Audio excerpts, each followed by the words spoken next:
So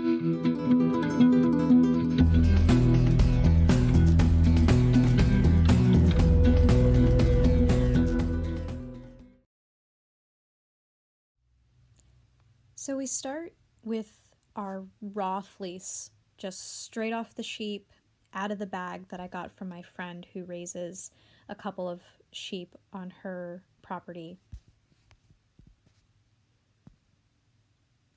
Skirting the fleece basically just means that you would typically lay out your fleece after it's been sheared, and you go through and you pick off the worst bits, the nastiest bits, the pieces that have poop or lots of grease and oil caked in, lots of vegetative matter, and you just get rid of those and discard those pieces. And then you go through the nicer pieces and you try to pick out the bits and pieces of grass and anything extra that you can just pick out by hand, and the rest will come out with carding.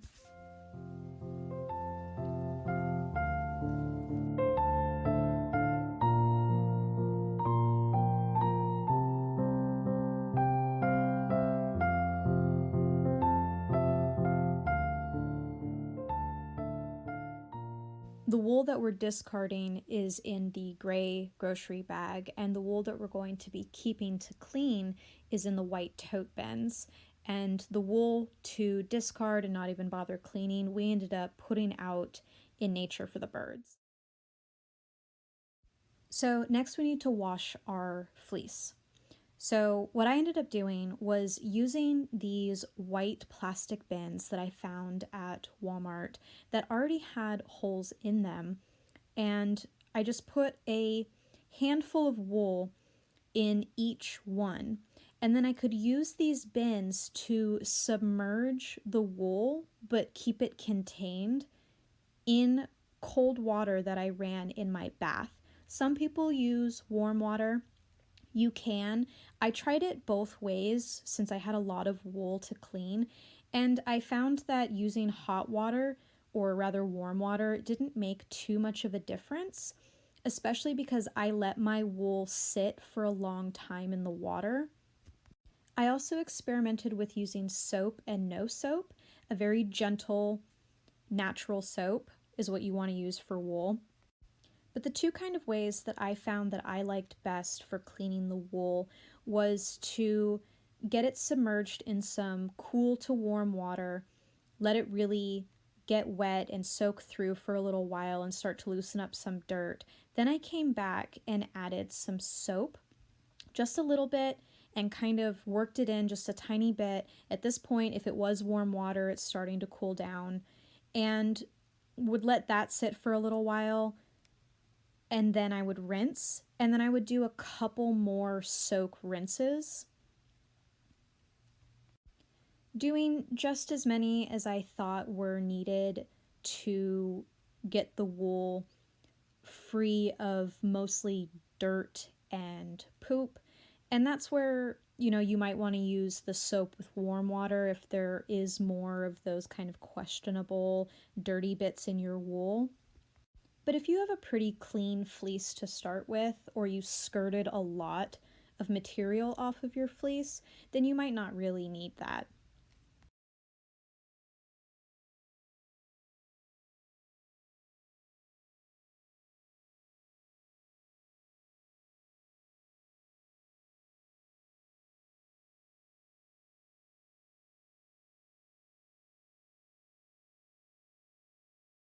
So we go from this kind of dirty soaking water to some cleaner water.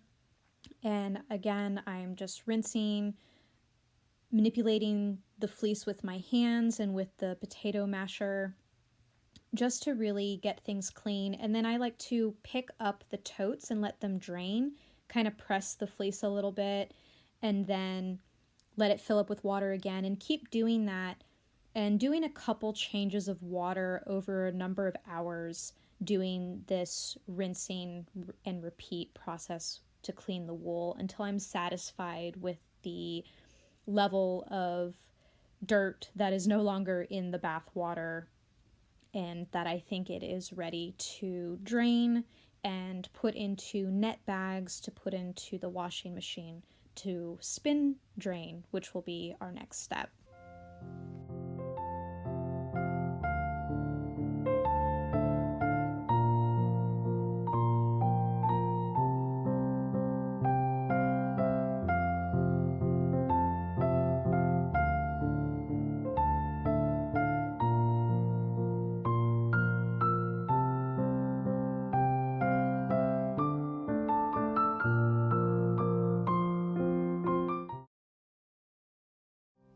So what I really liked about these bins, as you can see here, is because they have the holes in the sides, it holds or traps the wool inside and lets me be able to very easily drain a lot of water out of the wool before I even put it into the washing machine on a spin rotation to spin out the rest of the bulk of the water before hanging to dry.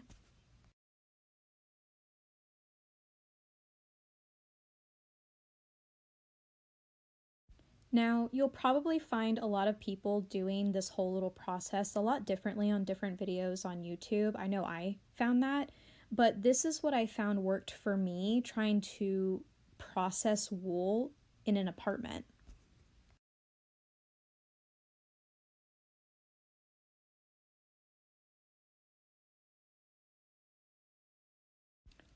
I needed to be able to do this process with the limited amount of space that I had, the limited amount of outside space that I had. For example, I couldn't leave anything outside to dry. And also affordability, because I was doing this at the beginning of the pandemic. We were on lockdown, and also my whole household became unemployed at the start of the pandemic.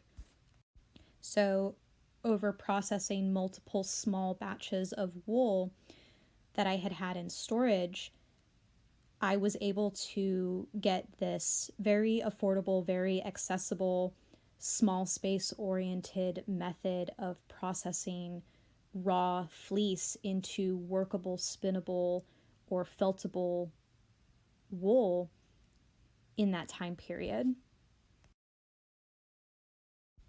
So, as I'm draining these kind of designated sections of wool that are in each white bin, I'm then placing that amount of wool inside of a respective delicates bag that are sort of a netted material of varying degree depending on what you can find at the store. You can find these in any laundry section of a place like Walmart or Target. They're very cheap and they come in kind of different styles. I like the ones that have the finer netting, like the one here, because it really makes sure that the wool stays inside and doesn't come out and into your washing machine.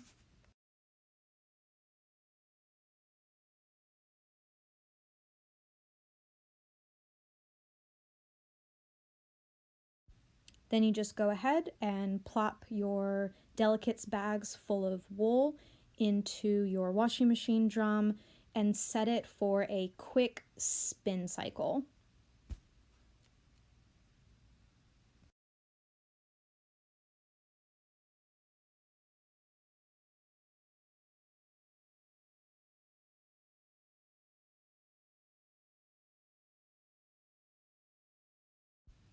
Now, this drying rack is actually meant for delicates or sweaters. I got it off of Amazon, also very cheap. I think it was maybe 14 American dollars.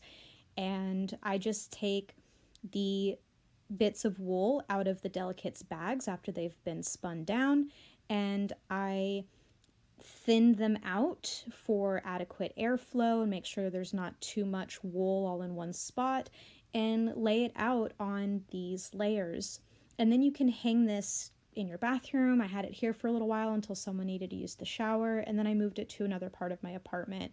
And every day, maybe once or twice a day, I would go and kind of move the pieces around, flip them over, pull any thicker pieces apart, just to make sure that the wool was adequately drying. And for sort of size reference, only having 3 delicate bags, only 3 of those white bins for the bathtub, and only one of those hanging delicates drying racks, I was able to work through almost a full sheep's worth of fleece that I had stored over 3 to 4 batches of this wash, spin, dry cycle. And so, since I had the skirted but still dirty wool in those gray, Walmart bags, I would just kind of move through and start the cycle whenever I had the time and the bathroom free or the laundry free to move through everything.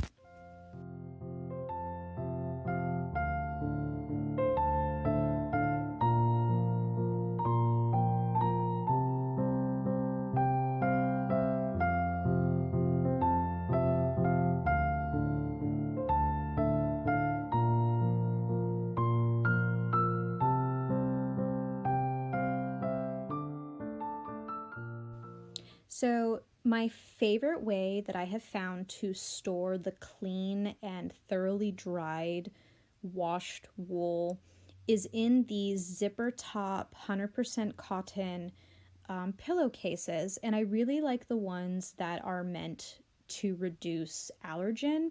So it kind of helps to extra sort of contain the wool and the wool fibers inside of the pillowcase while also allowing for adequate airflow for the wool to not, get kind of stale, or if I missed a spot that it, doesn't like mildew or anything like that. And then you can pretty much store this clean wool in these pillowcases indefinitely. Here you can see that I had moved the drying rack after doing another round of wool to clean. And I ended up filling, I think, 2 or 3 pillowcases loosely, not packed, with all of the cleaned, dried wool that I processed over maybe 2 weeks.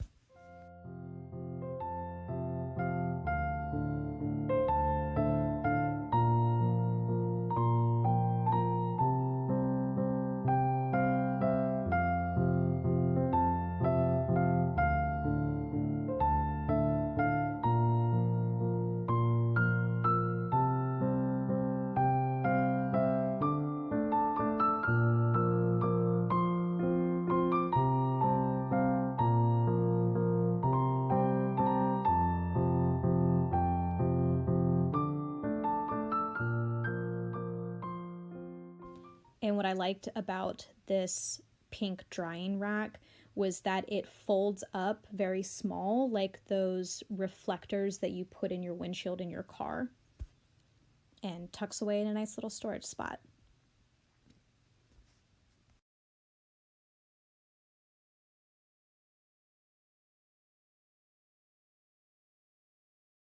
So you have your washed, cleaned, dried wool. Now what do you do with it?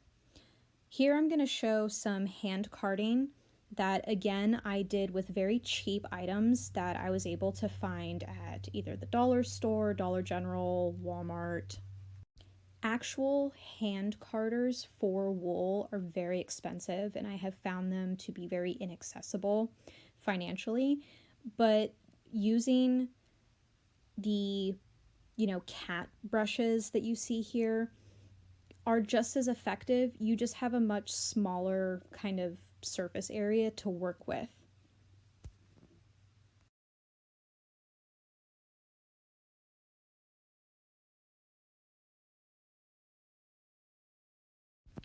But it's all the same technique, it's all the same process.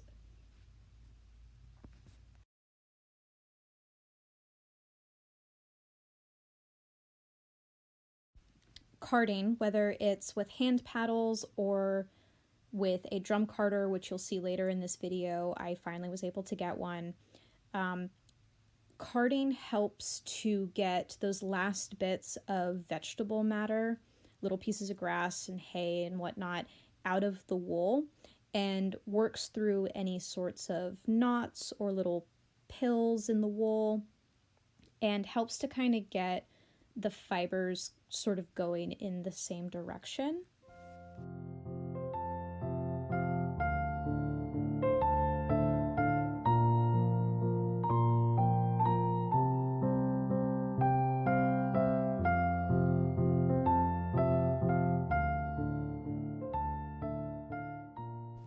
And on the left here, we have freshly carded, very fluffy wool. And then all the little bits that came out of it. Now, not everyone does this part, but I wanted to try this technique and see what difference it kind of made. But this is using a hackle that I made with these Afro pick combs that I got at the dollar store, and some pieces of wood and a clamp on the table. Super easy, super cheap. But what I'm doing here is combing the wool, and this is done after the hand carding, and this even more so gets all the fibers going in the, all in one direction, which we can then use a diz to make a long piece of wool roving that is the same diameter that we then use to spin with the drop spindle later. Here, my son jumped in and thought it was super cool what I was doing and wanted to give it a try. And so I just showed him how to do it real quick, and he just started doing it. It's super easy, even kids can do it.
So now we're going to move on to using the diz. And so basically what I'm doing is I am taking these sort of little bats of wool that had been done on the hackle, that had been combed, and I'm putting them on across the hackle in these kind of layers and getting everything going in the same direction.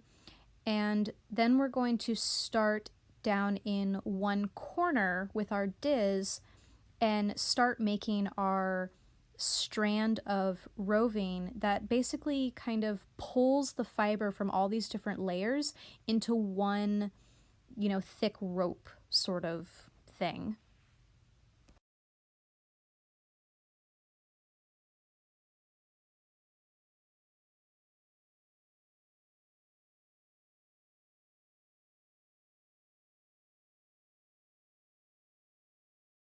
So my diz, which I'll show in a later shot, is actually a cave bear totem. And it was made by the Dancing Goats, which you can find on Instagram. I've followed them forever.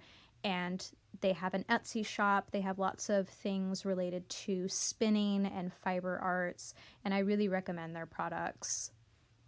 But I also just really like the cave bear because the bear is one of my very special animals and animal spirits that I have worked with for many years. And so it was, you know, really meaningful to me to get this little thing that was, one more bear object that I have. And this was actually my first time doing this. And so I'm kind of struggling a little bit, but getting the hang of it. It's pretty easy. I recommend watching a lot of YouTube videos. That's what I did as I went through this process and figured out what items I needed to, build the hackle and things like that, and playing around with these different fiber processing methods to find what worked for me and what I liked best.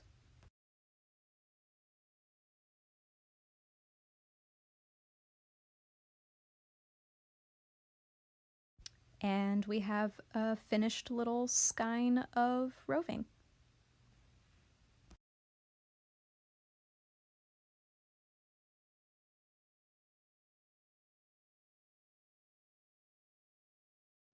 And this drop spindle I actually made myself.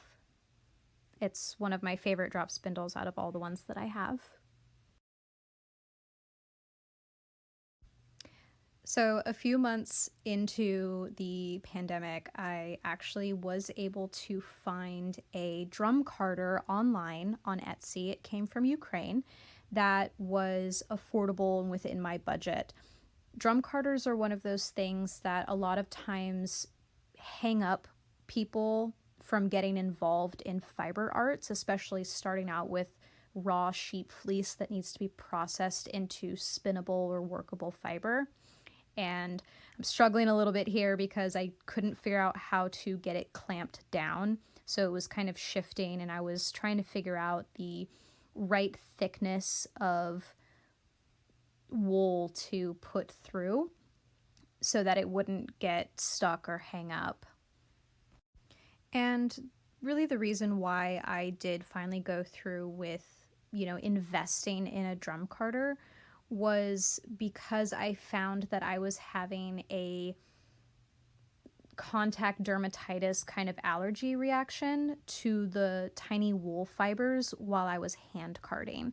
And I found that that didn't happen when I used the drum carder. And so it was worth it for me as a spinner, as a fiber artist, as someone wanting to get into doing wool felting projects, that it was important for me to find one that I could afford and invest in it. And I hope to be able to have others in my community be able to come and access it and use it who might not otherwise be able to afford one for themselves.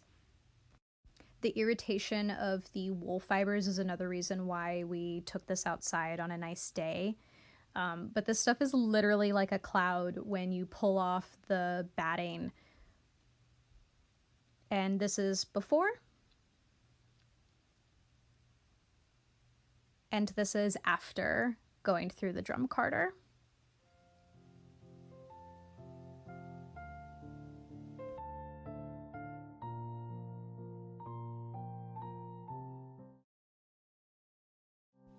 And in this last little clip, I just wanted to take some of those little skeins of roving that we had made with the Diz in the earlier clips and try them out with my drop spindle.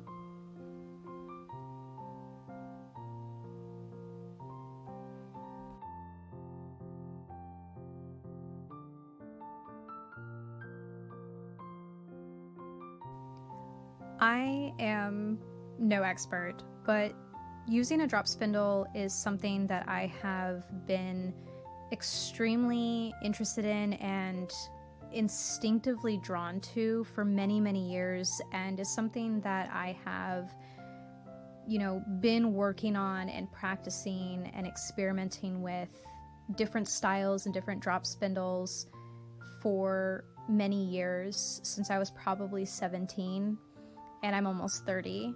And to me, using a drop spindle was my first fiber art, but was also one of the first forays that I had into ancestor work, into reconnecting with my ancestors into folk magic, and so it holds a special place in my heart to me.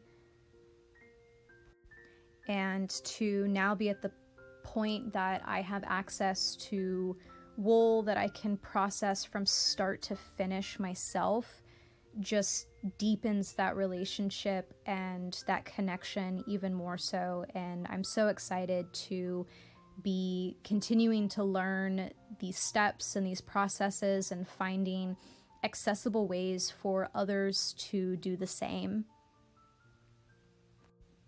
I hope that you enjoyed this video and that it helps you or inspires you to get in touch with fiber arts and the history of fiber arts and the process of, well, processing your own wool if you're a spinner, or if you're interested in spinning wool or felting wool and don't know where to start. I hope that this video was able to give you an idea that even someone in an apartment can do this. You don't need to be on a farm. You don't need to have this big skirting frame set up outside. You don't need to dry your wool in the sun. You know, I don't have a yard. When I filmed this, I was in an apartment, so I also didn't have a lot of money, and in all the things that I do, I strive to make things as accessible as possible for other people, whether that's disseminating information or finding cheaper alternative ways to do things that increase access to these skills, to this knowledge, to these ancestral connections and this ancestral wisdom, and sometimes for some people, spirit work. And I hope that you take something away from this. If you liked this video, if you like this content and you'd like to see more like it, please like the video. It helps the algorithm, and consider subscribing to see more on my journey of ancestral arts and traditional living skills.